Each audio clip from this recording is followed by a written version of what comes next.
Nyandarua akuria thirikari ya kaunti ino nirongoreirie mubango wa Olkalau Arboretum iria irongoreirie gucenjia giikaro kiu kia eka 79 gituike ceceni ya kiriu ya ugendi. Gavana Kerie Badilisha neraneirie gukuruhania anyititemi othe niguo kuhotithia tabarira iyo ya ceceni ya kiriu ya ugendi ikinyanire.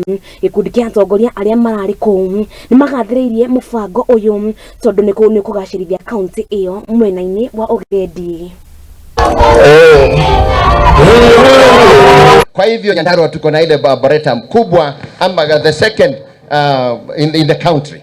Kwa hivyo situpiga makofi, manake ni kubwa na tutaitumia.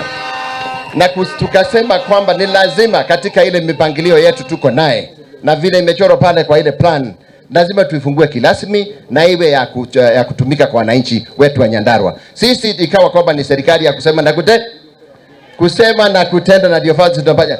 Tukiingia pale kwanza tumeingia katika tukaona kuna mahali pa kuogelea.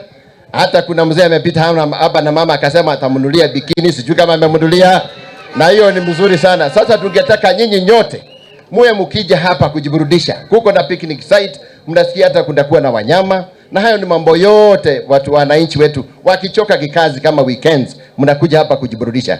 Kwa hivyo mipango yetu ni kubwa. Hii katika kutakuwa na mambo mengi sana hapa ambayo basi mtaelezewa kwa kifupi. Basi nataka tuseme mchukue nafasi hii, manake hata pesa tutapata katika Nyandarua County, own source of revenue itakuwa nyingi sana. Nishukuru wale the exhibitors wale wako hapa siku ya leo. Umeona kuko na pikipiki zenye zitatumika hapa, mambo ya kuogelea. Wale wengine wanaleta mambo ya seeds multiplication, wako na mambo mengine. Wasichana wale wako na mambo ya chakula kizuri. Culture yetu iko pale. Nyote tuwapigieni makofi, manake wamefanya kazi nzuri. Na tukithie na mbere anyititemi githomo a guchaya muguro kaunti-ini ya Kisii ni marenda mutaratara wa githomo wa CBC kuhimbirio na